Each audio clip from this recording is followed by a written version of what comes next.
Sur cette terre, chaque jour, la même course recommence.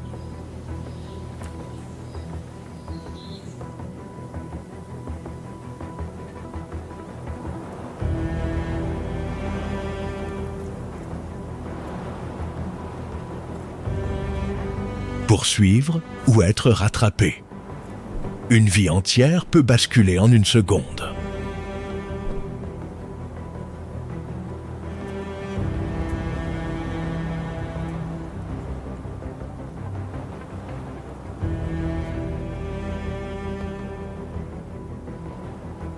Ici, la vitesse n'est pas un luxe. C'est la frontière exacte entre vivre et mourir.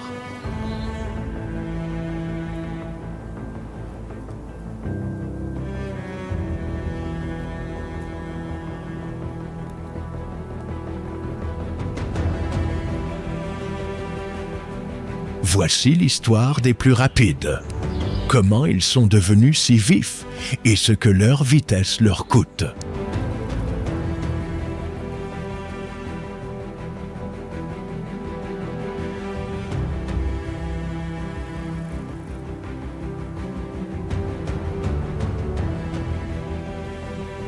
N'est-ce pour la vitesse?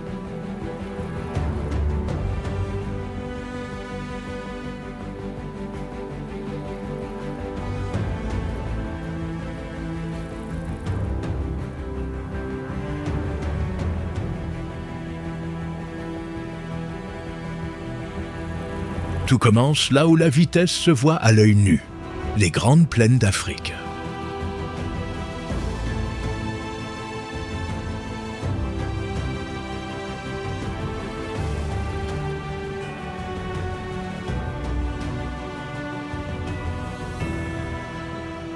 Sous ce ciel immense, un corps est né pour une seule chose: courir plus vite que tout le reste.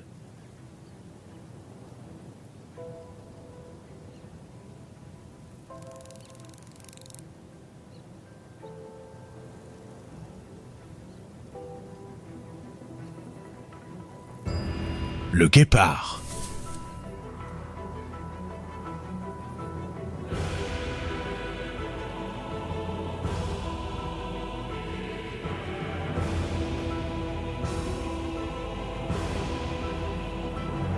Aucun autre animal ne se déplace aussi vite sur la terre ferme.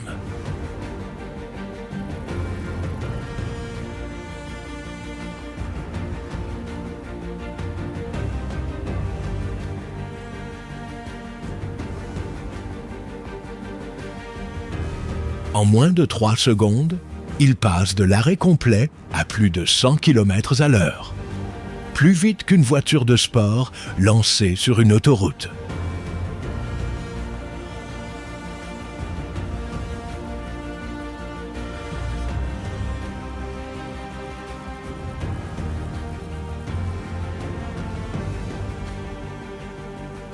Chaque partie de lui a été taillée pour cet instant. Une colonne vertébrale souple comme un ressort qui s'étire et se plie à chaque foulée. Des griffes qui ne se rétractent jamais, plantées dans le sol comme des crampons. Et une longue queue qui le maintient dans la trajectoire au cœur du virage.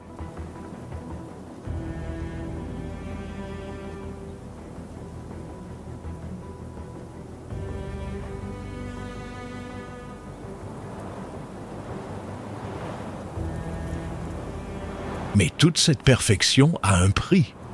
Le guépard ne peut courir ainsi que quelques secondes. Ensuite, son corps chauffe si vite qu'il doit s'arrêter sous peine de s'effondrer.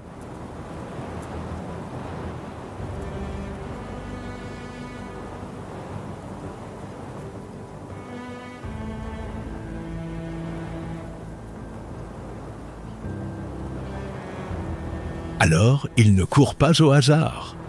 Il approche, bas dans l'herbe. Il attend. Il choisit une seule cible dans tout le troupeau.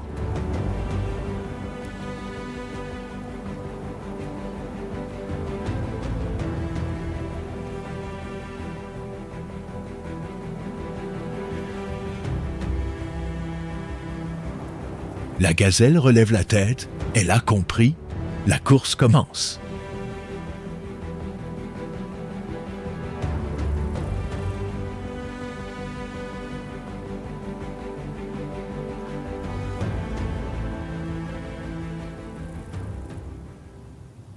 Il gagne du terrain, mais la gazelle pivote, plonge sur le côté et lui vole un précieux 10e de seconde.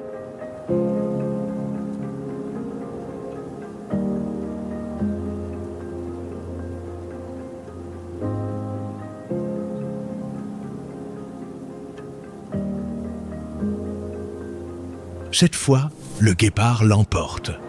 Mais il tombe à côté de sa proie, épuisé, incapable de se défendre.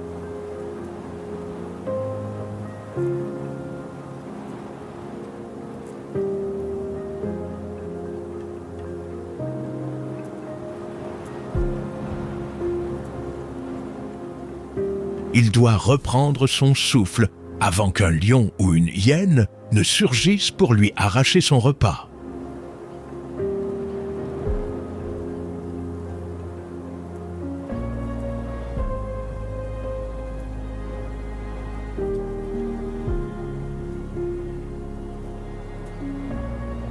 Car le plus rapide n'est jamais le plus fort.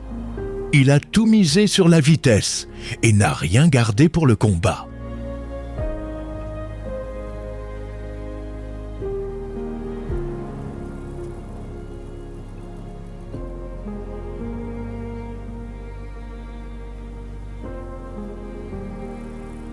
Il reste aujourd'hui moins de 7000 guépards à l'état sauvage. Pour atteindre ces 100 km à l'heure, il lui faut de grands espaces ouverts. Et ces espaces, chaque année, se referment un peu plus.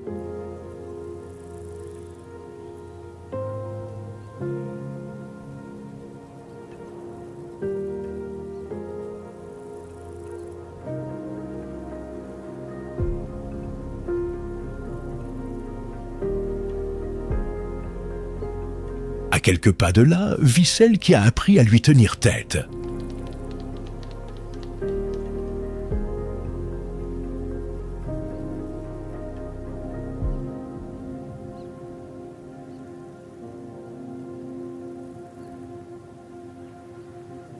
La gazelle de Thomson. Elle n'est pas aussi rapide que le guépard. Mais elle n'a pas besoin de l'être.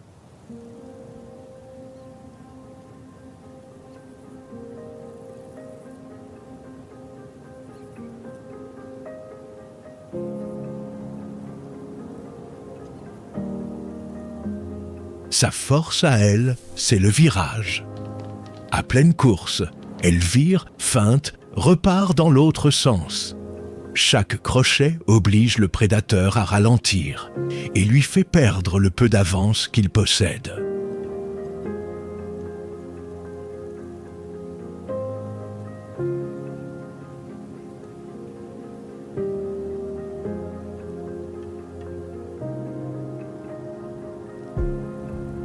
Quand elle sent un fauve l'observer, elle fait une chose étrange. Elle bondit sur place, droite et raide, les 4 pattes tendues, encore et encore.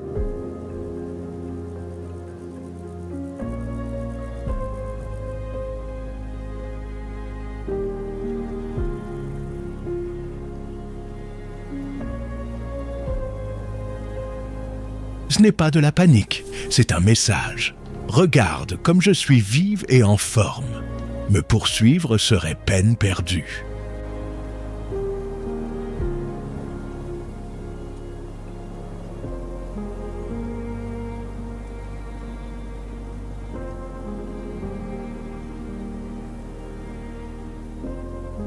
Et souvent, le message suffit.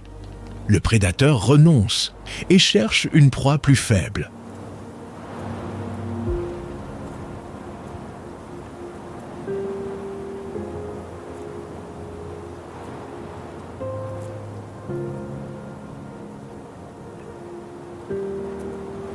Depuis des millions d'années, le chasseur et sa proie se tirent l'un l'autre vers toujours plus de vitesse. l'un pour rattraper, l'autre pour s'échapper. Aucun des deux ne gagne pour de bon.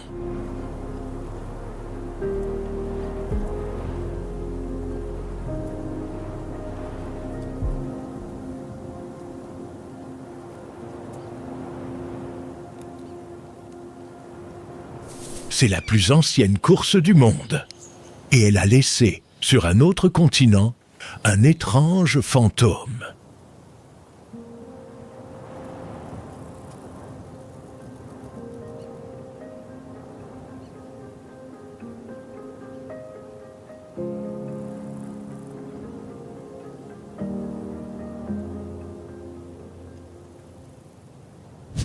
Dans les grandes plaines d'Amérique du Nord vit un coureur au corps fin et léger, l'antilope d'Amérique, le pronghorn.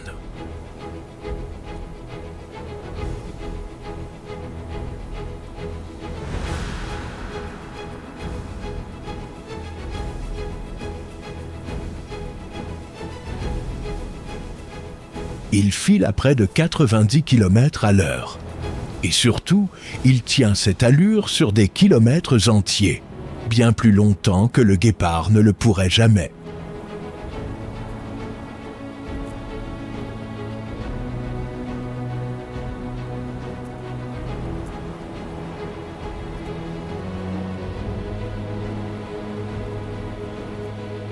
Son cœur et ses poumons sont énormes pour sa taille. Il respire et fait circuler l'oxygène comme presque aucun autre animal.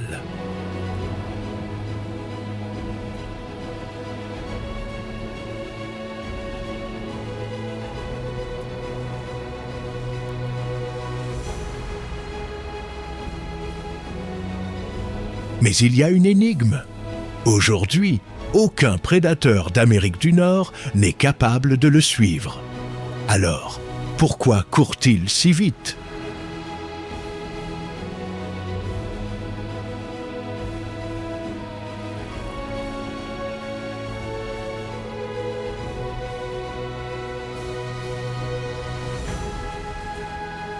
La réponse appartient au passé.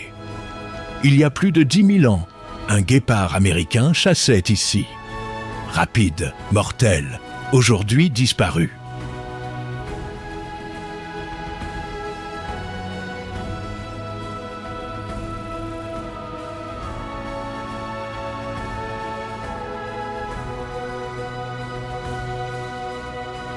Le pronghorn court encore contre lui.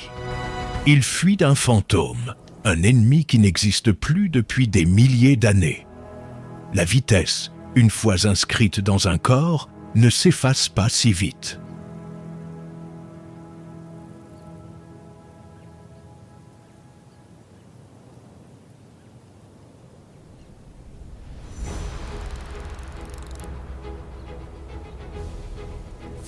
La course de fond a d'autres maîtres. Là où le guépard mise tout sur quelques secondes, d'autres misent tout sur la patience.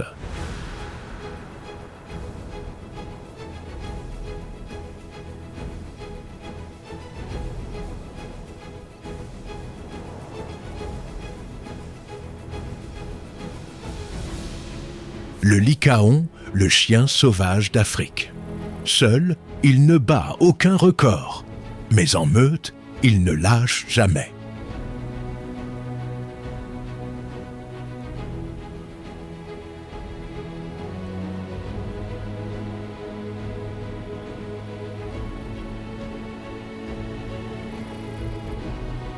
Il ne cherche pas à surprendre sa proie.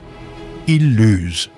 Kilomètre après kilomètre, il maintient une allure régulière que peu d'animaux peuvent soutenir.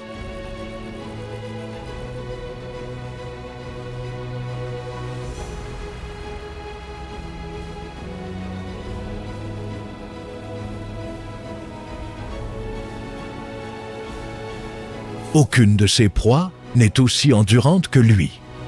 Et c'est pour cela que le lycaon réussit ses chasses plus souvent que le lion, plus souvent même que le guépard.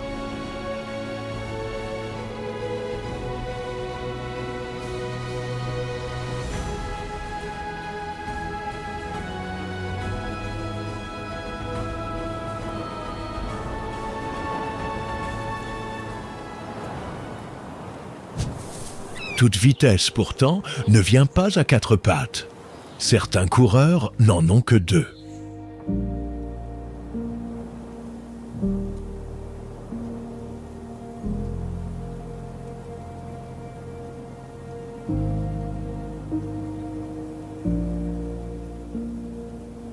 Sur ces mêmes plaines vit le plus grand oiseau du monde. Depuis longtemps, il est bien trop lourd pour voler.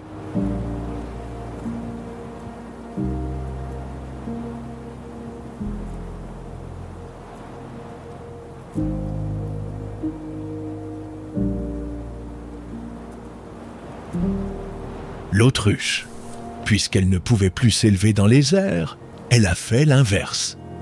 Elle a appris à courir.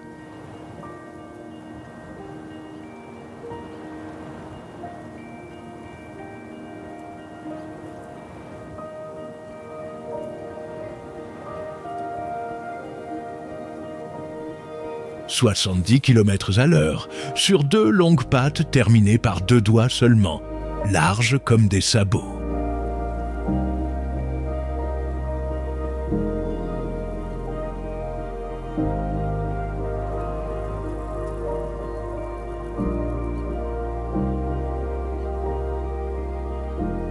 C'est l'animal à deux pattes le plus rapide de la planète.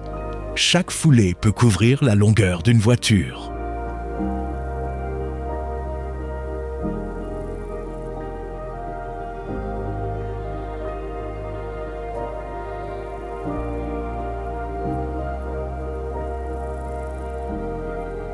Et ses pattes ne servent pas qu'à fuir. D'un seul coup, l'autruche peut briser les os d'un lion.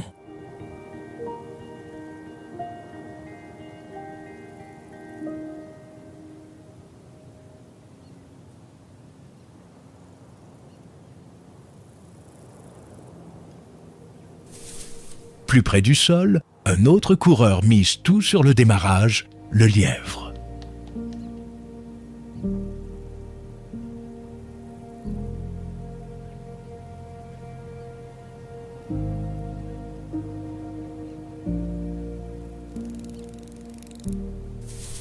Sur la ligne droite, bien des prédateurs iraient plus vite que lui. Alors le lièvre ne court pas droit.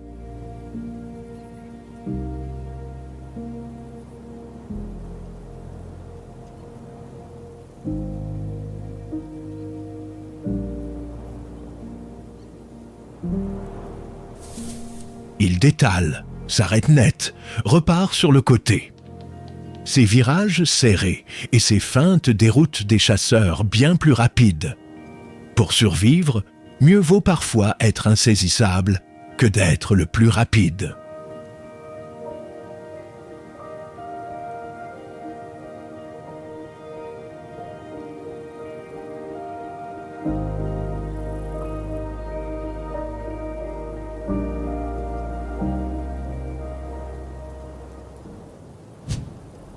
Mais c'est en quittant le sol que la vitesse atteint son sommet.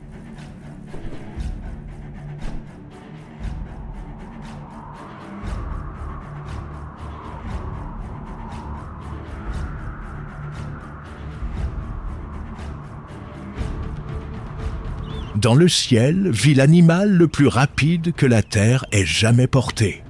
Plus rapide que le guépard. Plus rapide que tout ce qui court ou nage.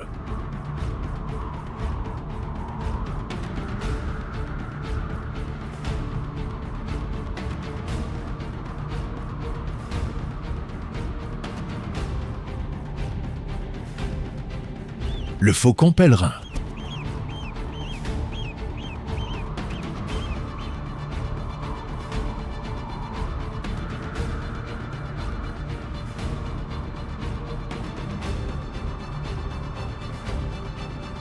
En vol ordinaire, c'est déjà un chasseur redoutable. Mais sa véritable arme, ce n'est pas le vol, c'est la chute.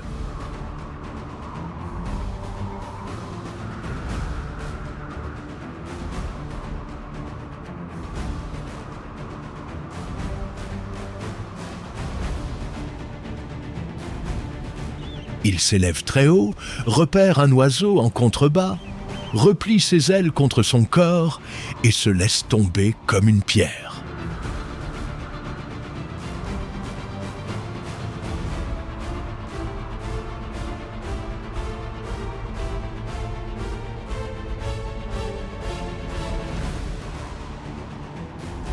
En piqué, il dépasse les 300 km à l'heure. Aucun être vivant, nulle part, ne se déplace plus vite.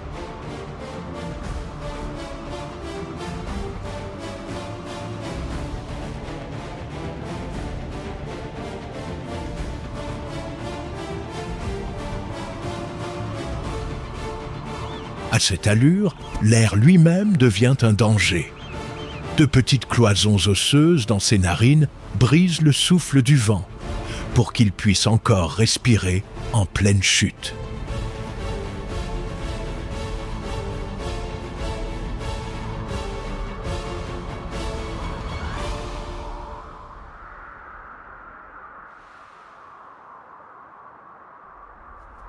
Une fine membrane glisse sur son œil pour le protéger, sans jamais quitter la proie du regard.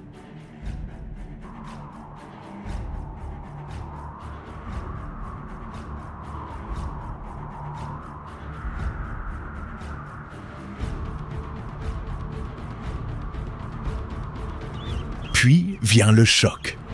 Un seul impact, à pleine vitesse, suffit. Sa proie est foudroyée avant même de comprendre.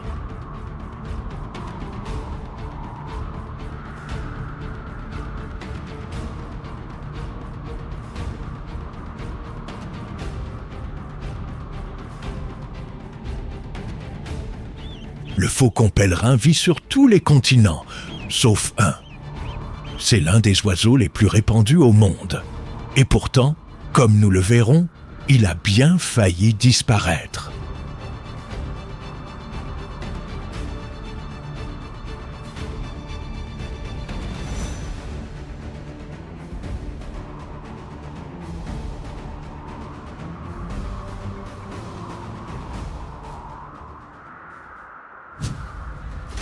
La chute n'est pas la seule façon d'aller vite dans les airs. Au-dessus de la mer, un autre oiseau a fait du plongeon un art.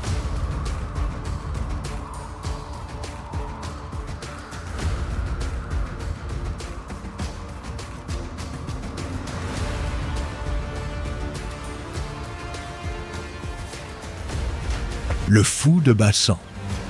Quand il repère un banc de poissons sous la surface, il se laisse tomber du ciel, ailes en arrière, transformé en flèche.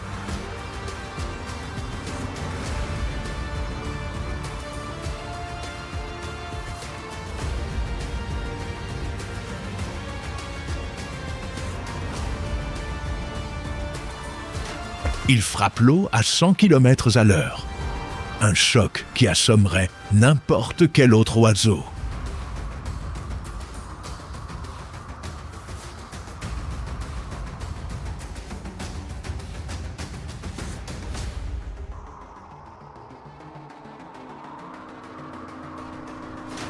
Mais son crâne est renforcé et des poches d'air sous sa peau amortissent l'impact comme des coussins. Il transperce la surface et poursuit sa proie dans un autre monde, sous l'eau.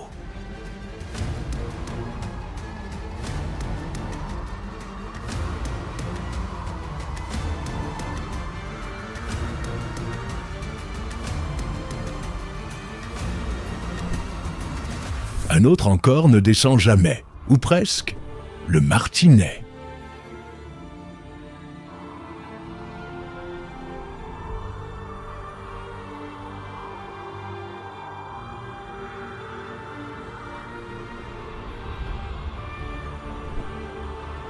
Il détient le record de vitesse en vol battu sans se laisser tomber.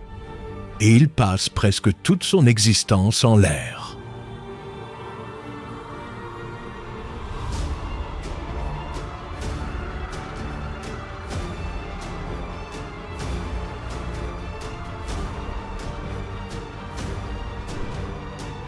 Il mange en volant, boit en volant, dort en volant et s'accouple même en plein ciel.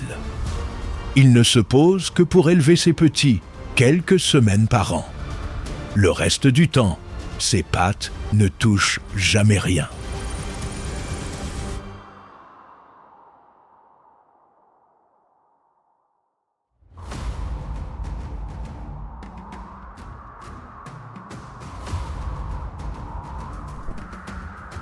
Mais nos villes lui prennent, une à une, les cavités où il nichait. Et discrètement, dans bien des pays, les martinets se font plus rares chaque année.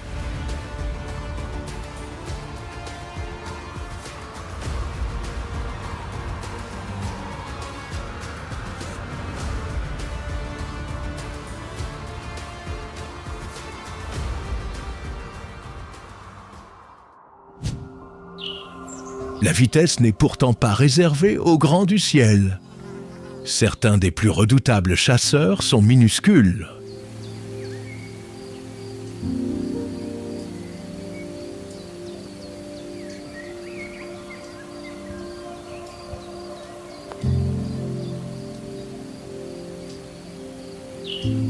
La libellule. Elle chasse dans les airs depuis bien avant les dinosaures.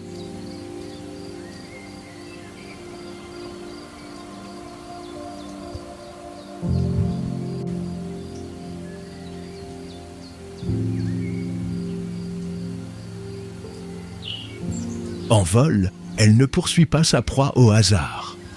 Elle calcule en un instant où l'autre insecte se trouvera et l'attend déjà à cet endroit précis.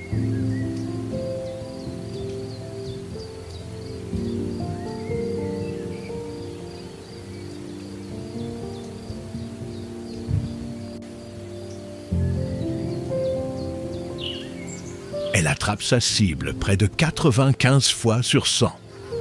Presque aucun prédateur au monde ne connaît une telle réussite.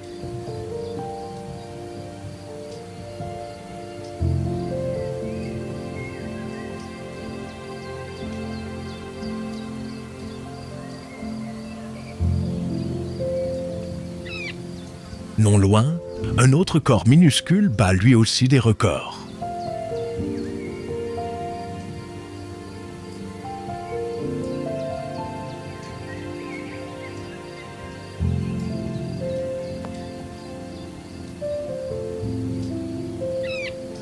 Le colibri. Ses ailes battent si vite qu'elles ne sont plus qu'un murmure flou dans l'air.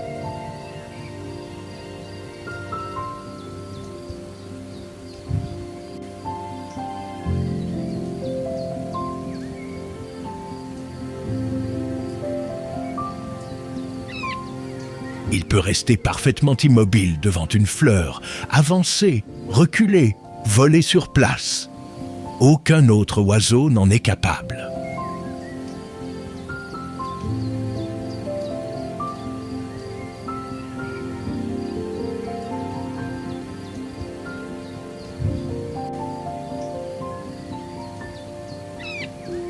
Et pour séduire une femelle, le mâle grimpe haut dans le ciel, puis plonge droit vers le sol. Rapporté à sa taille, ce piqué est l'un des mouvements les plus rapides jamais mesurés chez un animal doté d'une colonne vertébrale.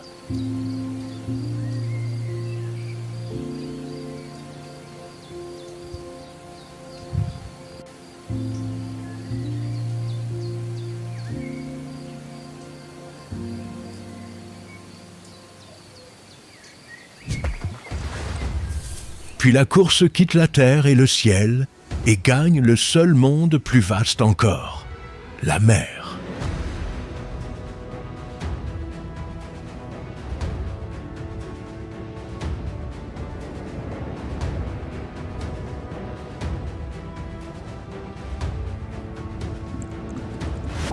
Ici, tout est plus difficile. L'eau est des centaines de fois plus dense que l'air. Chaque mouvement coûte cher et la vitesse, plus que partout ailleurs, doit se mériter.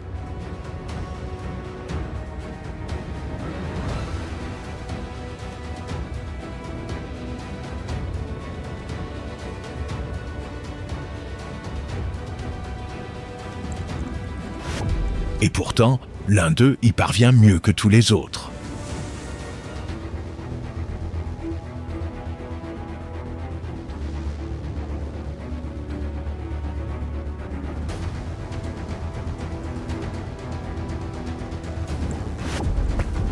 Le marlin rayé.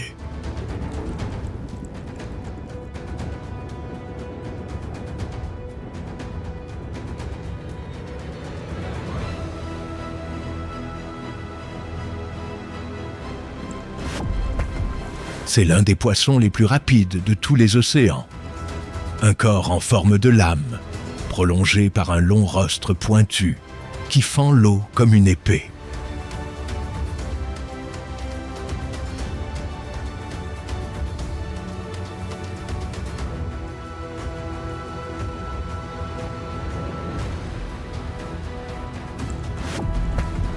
Quand il s'apprête à frapper, tout son corps s'illumine. Des bandes bleues électriques s'allument le long de ses flancs, en une fraction de seconde, pour effrayer ses proies et se signaler aux autres chasseurs.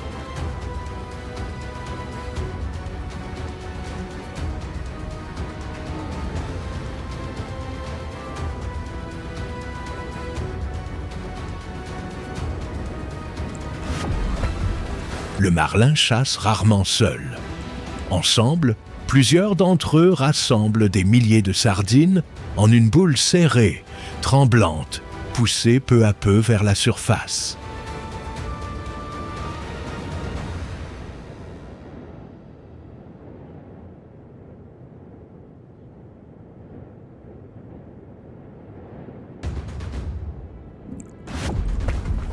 Le banc n'a plus d'issue. Entre les prédateurs et le ciel, il ne reste nulle part où fuir.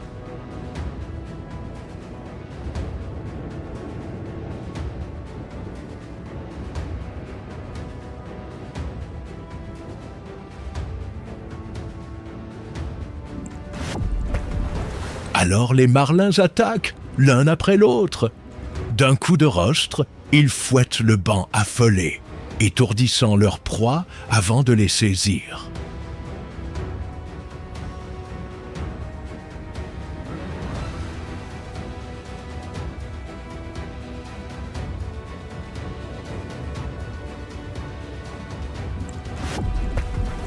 Chaque passage n'attrape qu'un ou deux poissons, mais répété des centaines de fois, il nourrit tout le groupe.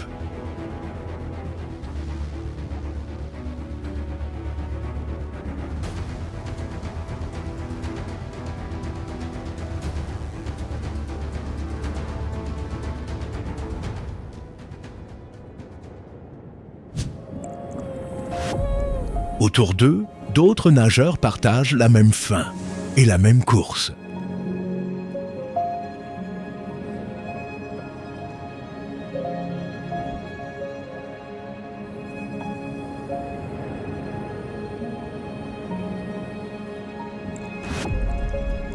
Le thon rouge, un pur bloc de muscles sculpté pour la vitesse.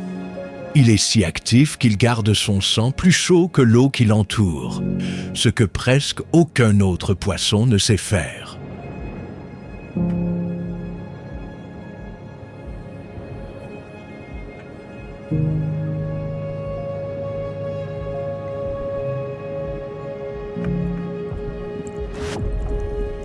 Ce sang brûlant nourrit ses muscles et lui permet de traverser des océans entiers sans jamais cesser de nager. Certains font le tour d'un océan en une seule année.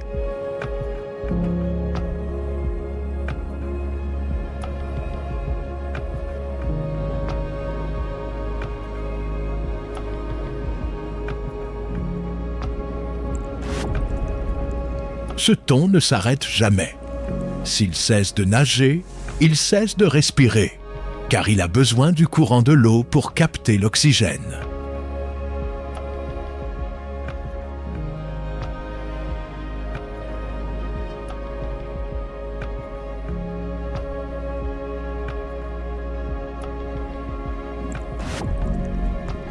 Pour lui, la vitesse n'est pas un choix. C'est une condition de survie à chaque instant de sa vie.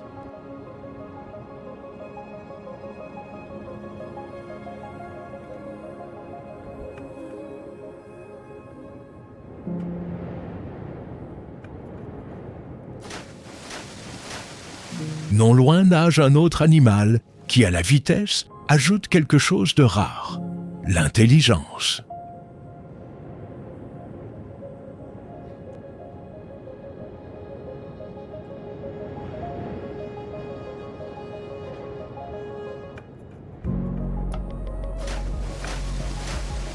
Le dauphin.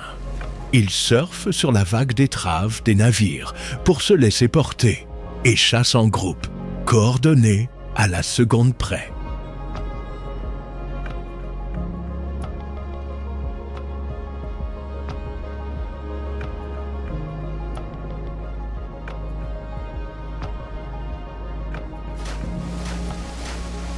Ensemble, les dauphins rabattent les poissons, se relaient, se passent le travail.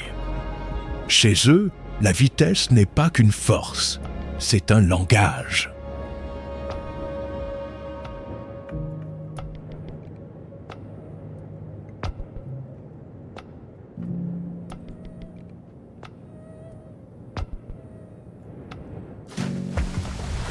Et le plus grand des chasseurs rapides veille au-dessus de tous, l'orque.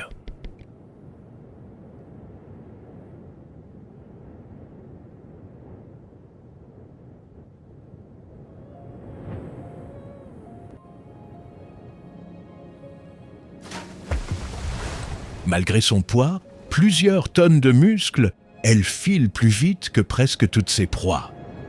Et elle ne chasse jamais au hasard. Chaque attaque est le fruit d'un plan, transmis de génération en génération.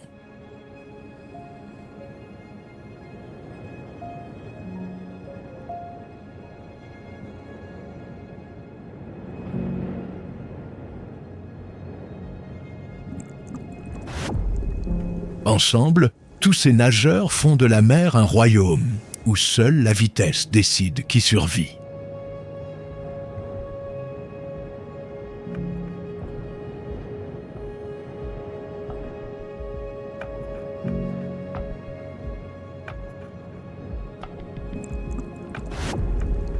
Et pourtant, la plus grande vitesse du monde vivant ne se mesure pas ainsi.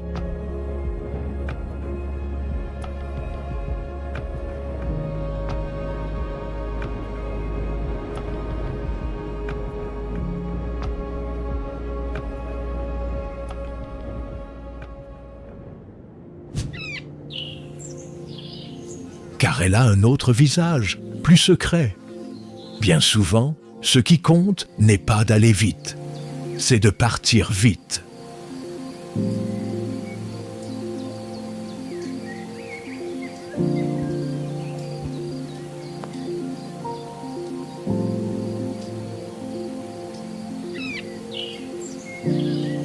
Non pas la pointe maximale, mais l'accélération. Ce passage foudroyant de l'immobilité au mouvement.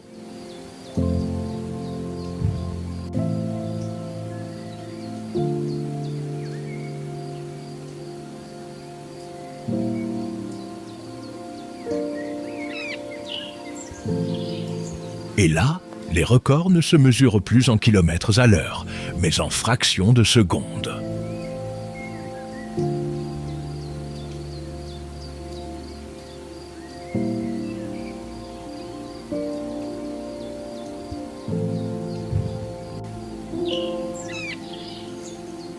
Le caméléon paraît l'animal le plus lent qui soit. Il avance avec une lenteur infinie, une patte après l'autre, jusqu'à ce qu'il ouvre la bouche.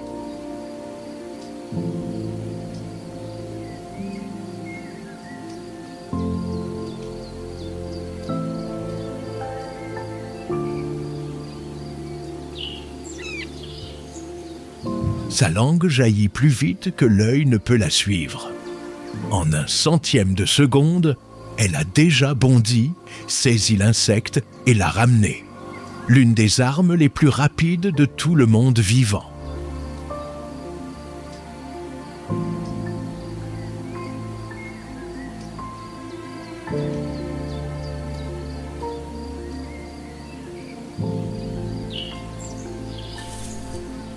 La mante religieuse, elle, attend parfaitement immobile, les pattes repliées comme en prière.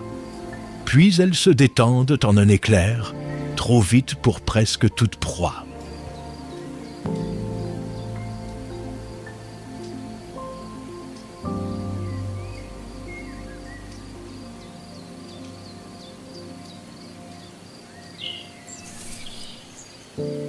Et dans le sable brûlant court un insecte si rapide qu'il en devient aveugle, la cicindelle.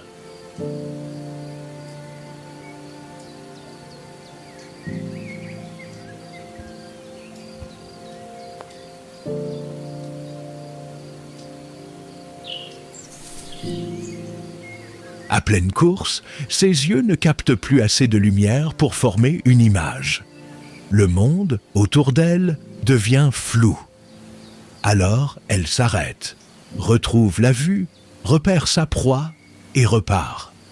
Elle court, tout simplement, plus vite qu'elle ne peut voir.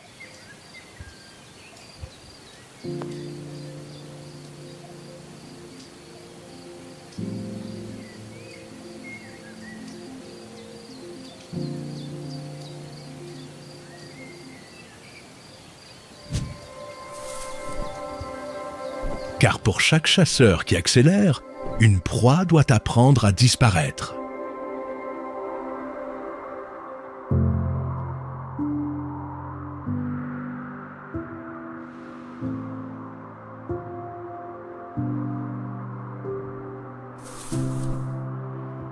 Et souvent, échapper ne demande pas d'être le plus rapide, mais d'être le plus difficile à saisir.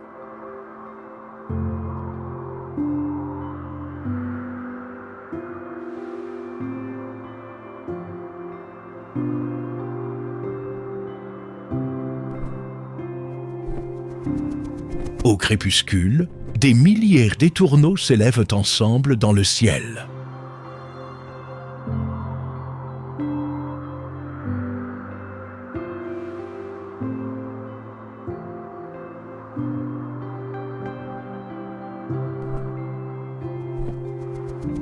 Ils forment une immense vague vivante qui se plie, se tord, se déchire et se reforme, sans qu'aucun oiseau ne heurte son voisin.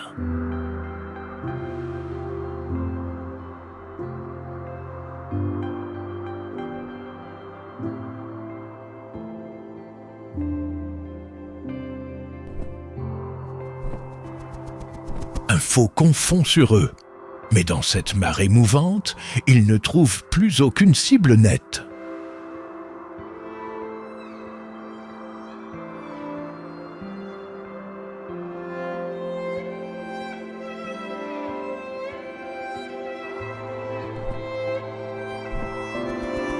Chaque étourneau ajuste sa trajectoire sur celle de ses voisins en une fraction de seconde. Le nuage tout entier se dérobe, encore et encore. À plusieurs milliers, ils sont plus insaisissables qu'aucun d'eux ne le serait seul.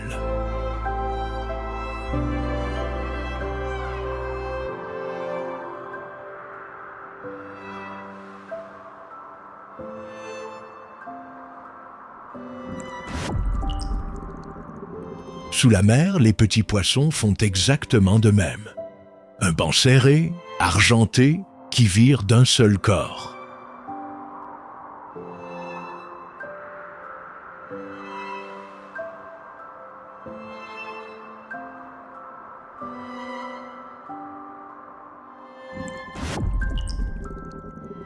Face à 1000 reflets qui bougent ensemble, même le prédateur le plus rapide hésite une seconde. Et cette seconde suffit parfois à sauver 1000 vies.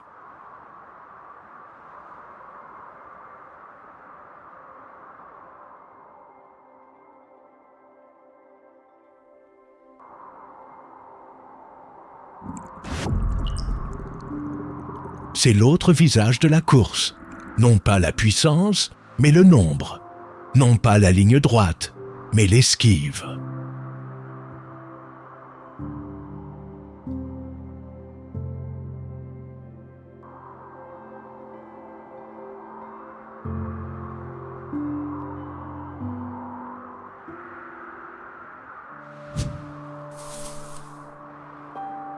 Toute cette vitesse, pourtant, ne s'obtient jamais gratuitement. Chacun de ces champions paie sa course au prix fort.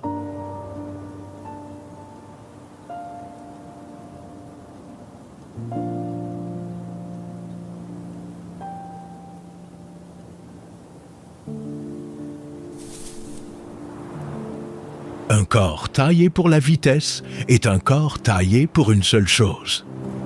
Le guépard, si rapide, est trop léger pour se battre.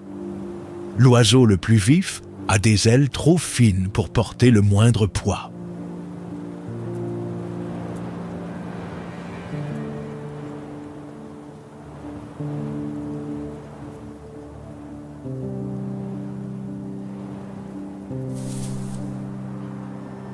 Être le plus rapide, c'est être parfait pour un seul instant et fragile pour tout le reste.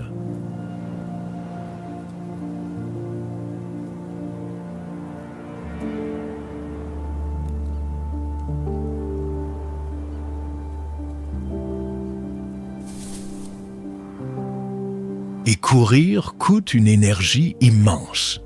Une seule poursuite peut brûler ce qu'un animal met des heures à regagner. Rater trop de chasse, et le plus rapide meurt de faim.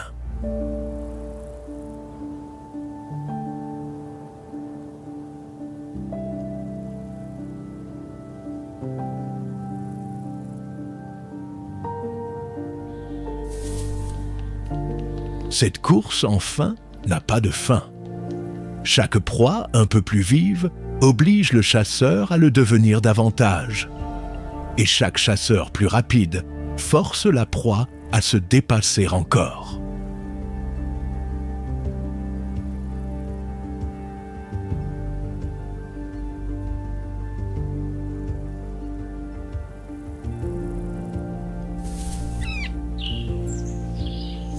Génération après génération, ils se poussent l'un l'autre sans jamais s'arrêter. Personne, jamais, ne gagne cette course pour de bon.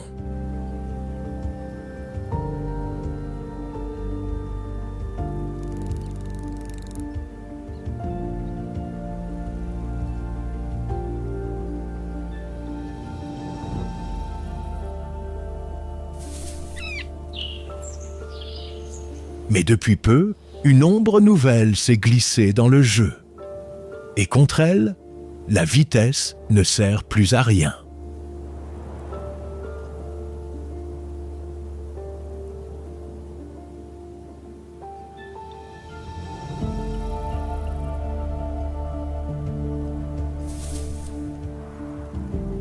Sur une route, l'animal le plus rapide du monde peut mourir immobile, faute d'avoir vu venir la voiture.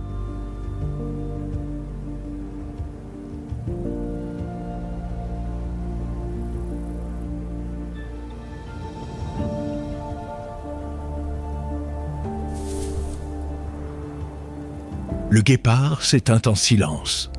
Moins de 7000 survivants, séparés les uns des autres par nos routes et nos clôtures.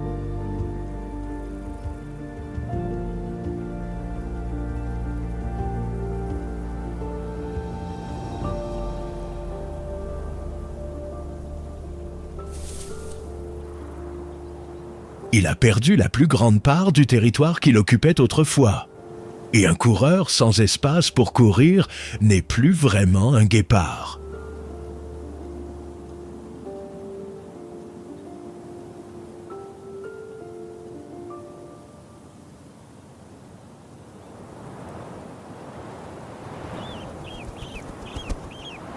Le faucon pèlerin, lui, a bien failli disparaître tout entier.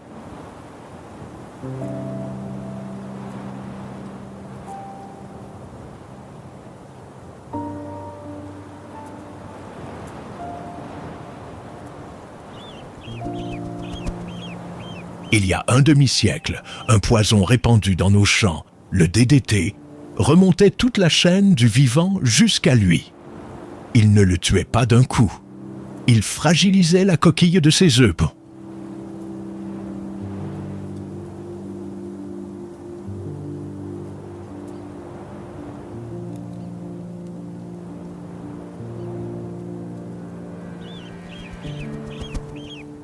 Les œufs se brisaient sous le poids de la mer avant même d'éclore.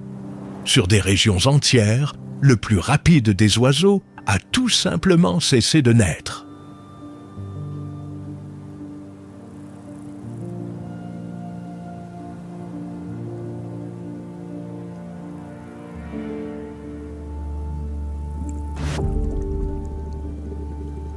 Et dans l'océan, nos filets emportent d'abord les plus vifs. Le thon rouge, le marlin et bien d'autres, poursuivis non plus par des prédateurs, mais par des flottes entières.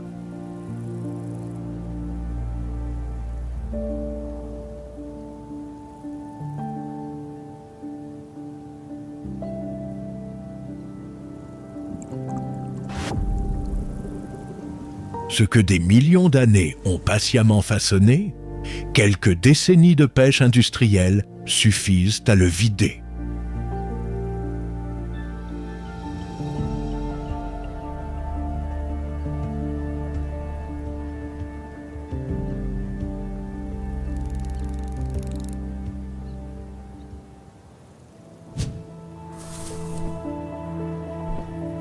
Et pourtant, cette histoire n'est pas condamnée à finir dans le noir.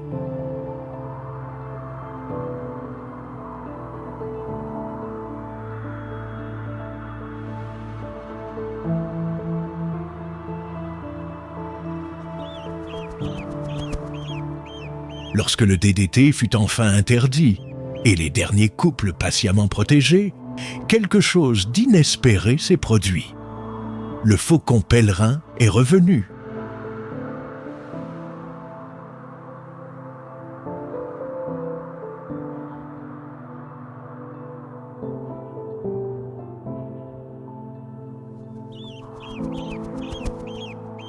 Aujourd'hui, il niche jusqu'au sommet de nos plus hautes tours et fond de nouveau sur nos villes, à plus de 300 km à l'heure. Le plus rapide du monde est revenu, là où nous l'avions presque effacé.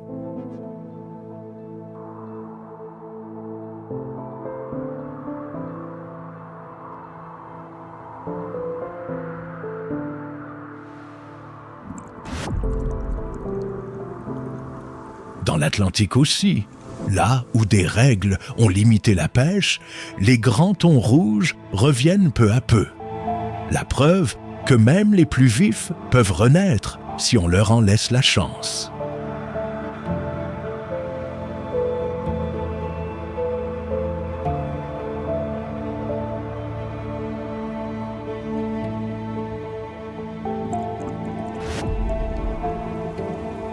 Ce que nous détruisons vite, la nature, parfois, sait le refaire, à condition de lui rendre deux choses, l'espace et le temps.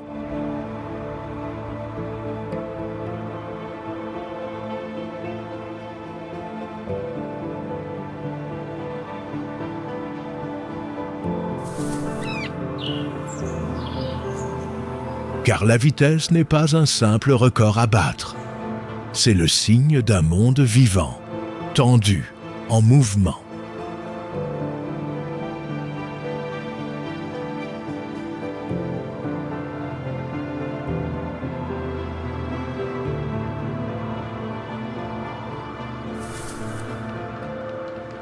Chaque bond de gazelle, chaque piqué de faucon, chaque banc qui vire sous la surface, c'est le battement d'une planète qui court encore.